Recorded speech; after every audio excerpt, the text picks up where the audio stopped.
And actually, that makes total sense. Yeah. Because I know me. So that's our life's mission. That's the McSend's mission. You don't have to understand my boundaries to respect them. Well, no, I'm the president and co-founder of McShen, a person in long-term recovery from substance use disorders. How do you go about fixing the damage in the trust between the family after you get out? Okay, I gotta work on that. Celebrating my 6 months. Didn't have a cake. Yeah. Gosh, you showed up.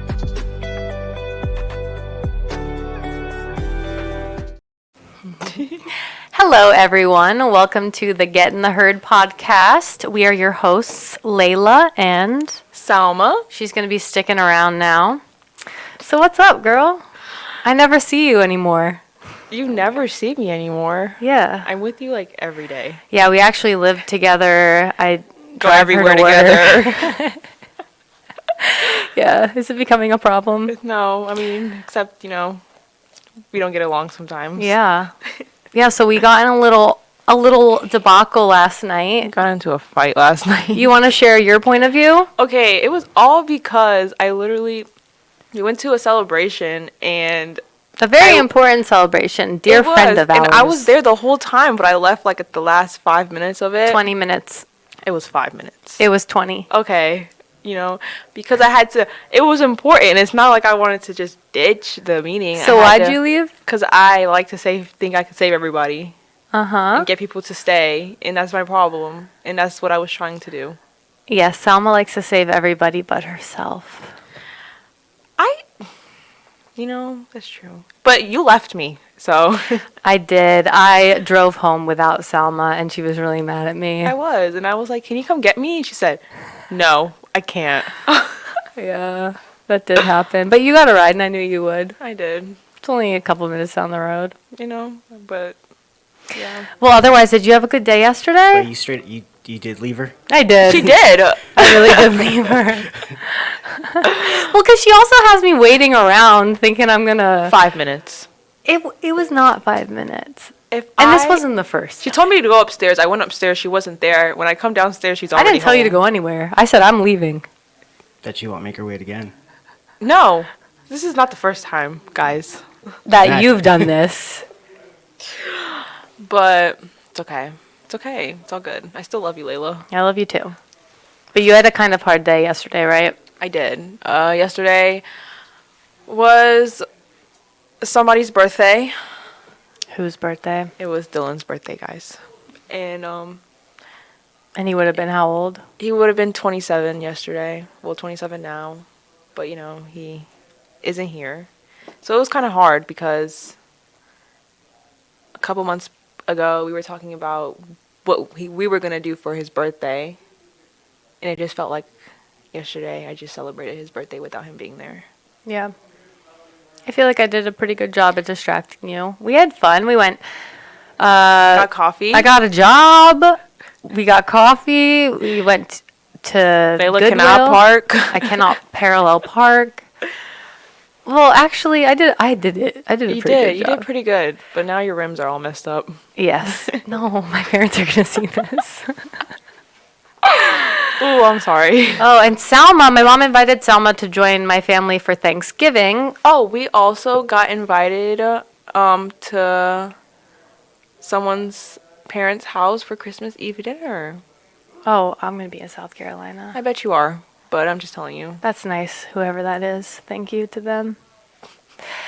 All right, well, let's talk mental health because, we kind of got into that last time, and I feel like people are cautious to talk about that kind of thing. Like, my previous experience with depression and, like, suicide attempts. People don't like to talk about that, but I feel like the more that you talk about that, the more it could help other people that are struggling with that kind of thing. Have you dealt with depression much? I know that you have anxiety sometimes, but... Yes, I also have depression also. What I got diagnosed, Anyways, but, yes, I do have my days. Well, not my days. I do have my weeks. What are things that you do to help you cope with that? I don't cope with it.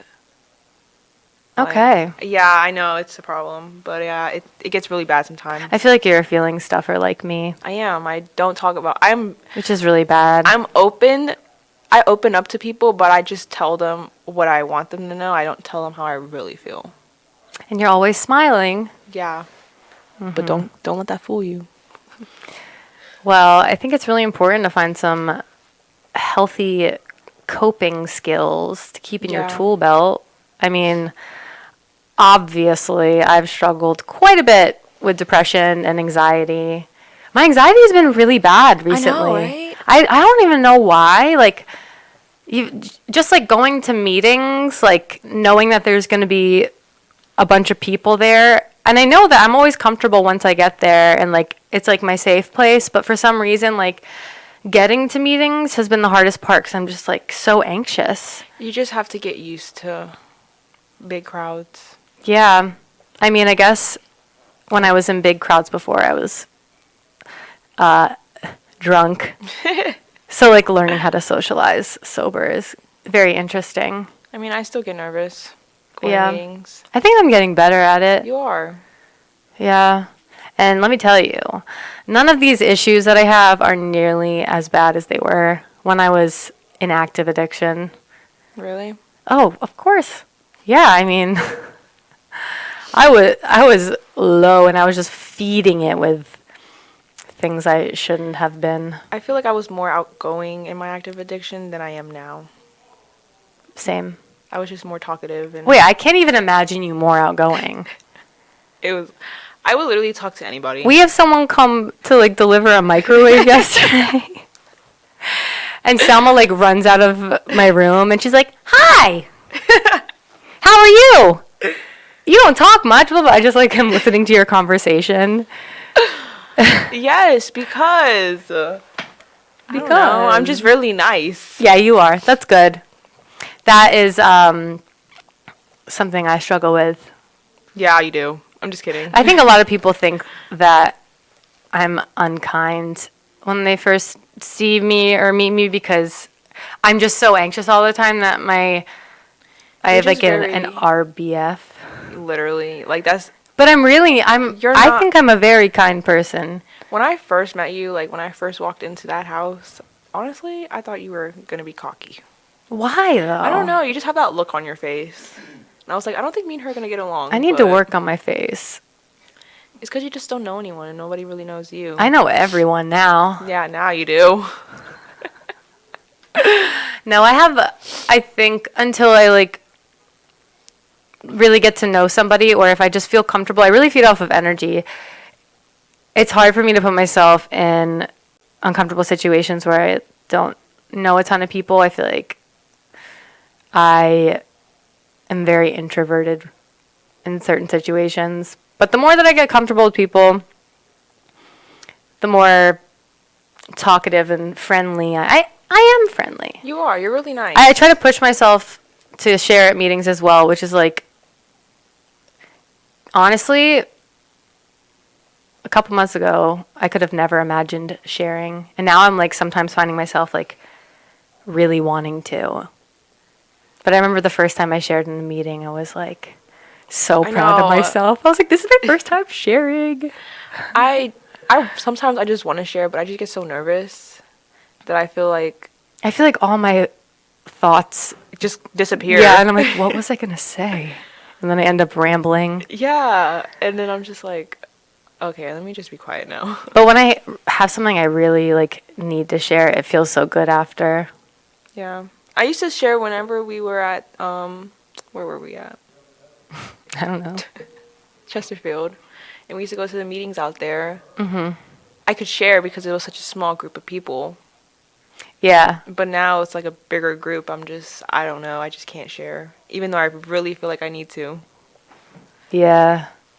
Yeah, I'm not great in big groups. Me neither. Anyway, what else is up? No, what's up with you, Layla?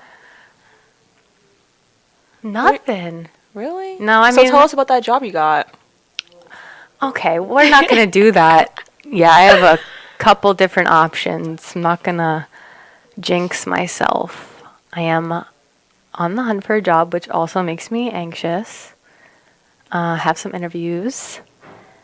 Trying to make sure that whatever job I take, it's going to work with my schedule, with recovery, making sure that I have nights free to go to meetings and enough time for myself. Also, a job that is not going to put me in situations where I feel like tempted to go out and party, which is something that I struggled with in food and bev. Yeah, I have that problem too. Yeah. But it just, well, when I first got there, I got asked multiple times, like, hey, you want to go do this? What, at your current job? Yes, but then I told, everyone knows I'm in recovery now, so I told them that, and they kind of just don't even ask. Except the fact that they just check up on me too much. They're like, are you okay? Like, how are you doing? And I just kind of feel like Yeah.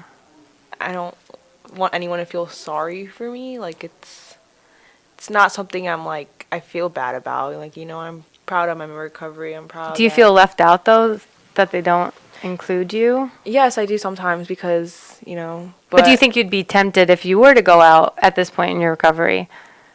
Like, if you were to go out, like, to get drinks and bowl or something, obviously you wouldn't be getting a drink, but would you feel, like, uncomfortable in that situation? Yes, because I will see everyone having fun, and I'm just like the sober bird. Yeah. So I just kind of not put myself there. Yeah, I have friends in recovery who go out all the time to bars and stuff to, like, play pool or concerts, and they're not tempted at all, and everyone knows that they're sober, but they're also extremely extroverted, so they're, like, still comfortable in those situations. I think it's going to take me a while to get there. I really want to be able to go see live music and stuff and not feel uncomfortable, because that's something I love doing. But I'm gonna just go ahead and say I'm not there yet. It's gonna take me a while. And someone shared in a meeting last night that had a lot of time that they still think about using, and they were like, and if you're one of those people that says they don't think about it, good for you.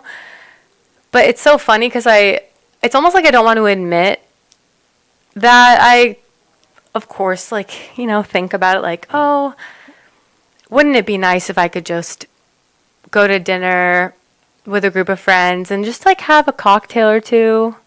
Yeah. Like, I do wish I could do that, but, We can't. I can't. We can't. But I don't know. I think some of those thoughts have been coming up as I, like, enter life in sobriety. Just, like, feeling left out of certain things. Even, dating. I'm on dating apps. You know what they say? What? You attract what you're ready for. I thought you attract what you are. No, you attract what you're ready for. That's what someone keeps telling me. Okay. Yeah. Okay. You know what's so weird right now? What? My dad's calling me, and I haven't talked to my dad in months. Answer it. I don't want to answer it. Don't answer it. I just... You can. It's not that. It's just weird because, like, I don't talk to my dad. Like, we don't talk at all. Like, You don't want to answer it? I don't want to talk to him. I have nothing to say to him. He wasn't there. He literally just pushed me to the curb when I was out there. Didn't care about me. And then you're just calling me knowing that I'm doing good and stuff. Like, no, I'm not. If you're not there for me during it, don't be there for me after it. Is how I feel. That's fair. Yeah. Yeah, we don't talk about your dad too often. No, You don't like to talk about him? I don't like to talk about my dad at all. My dad was very... What's the word? He was very abusive towards me. That's unfortunate. Yeah. Like, he was a great dad and all, Actually, We didn't really get along, so I can't really say that.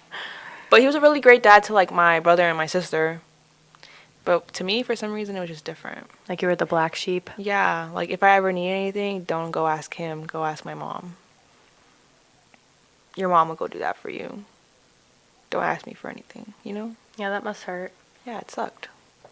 Do you think that you're interested in ever working on your relationship with him? Yeah, probably in the future when I have everything together.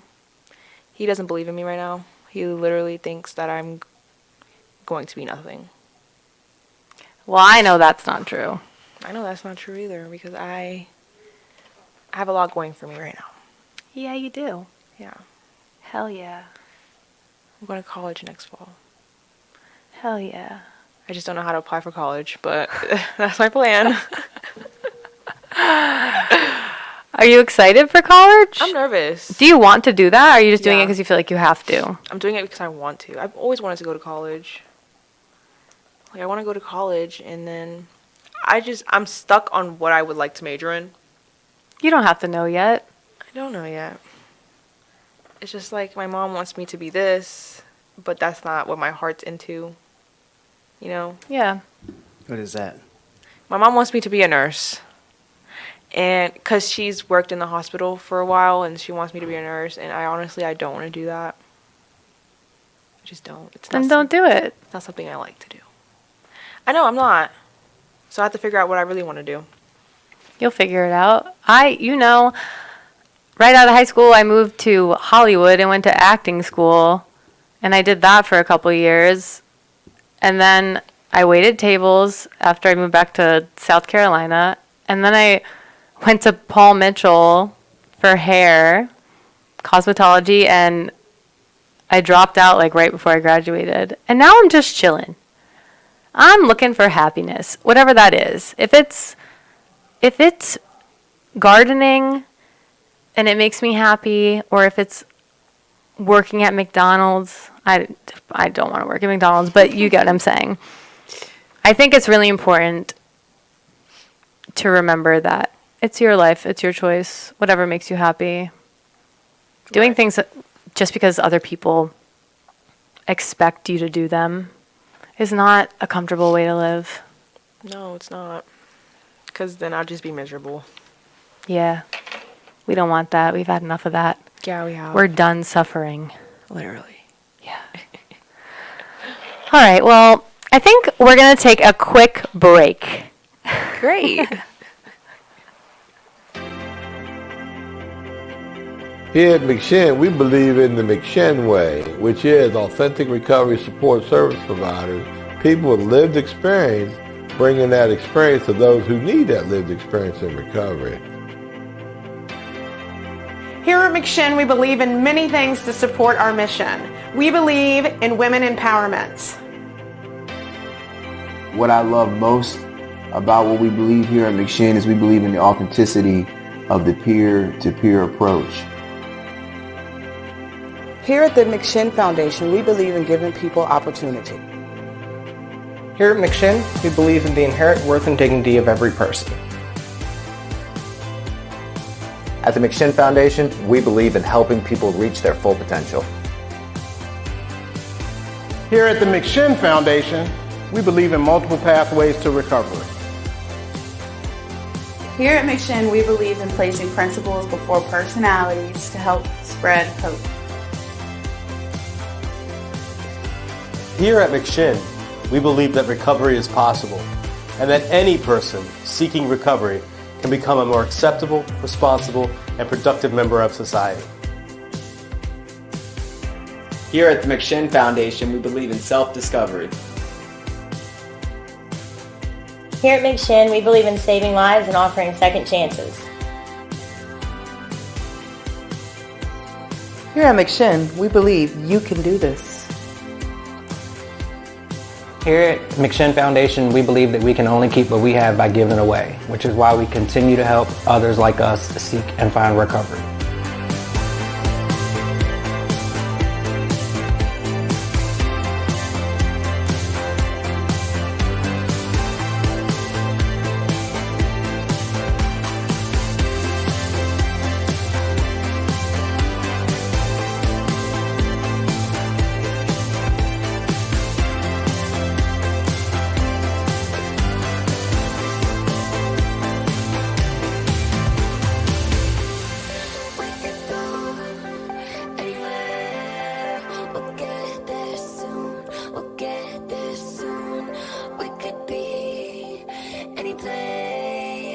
We'll get there soon. We'll get there soon.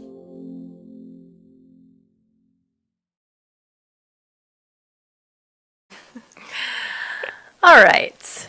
Hey, guys. So I feel like not many people know this about Selma. So you're 20 years old and you're a mother. And how old were you when you had your son? 17. What was that like, finding out that you were pregnant when you were 17? I freaked out, but that's just because, like, the situation I was in, like, you know. Which was what? I wasn't living with my mom. I was living with my boyfriend at the time. And it's just, so my boyfriend he doesn't come from a lot of money, so living with him, we struggled. But living with my mom, I didn't really have that problem, so I had to really see what other people go through. You know what I mean? Yeah. But yeah. So, I found out I was pregnant. He was excited. I wasn't. Yeah, I know. But that's that's better than...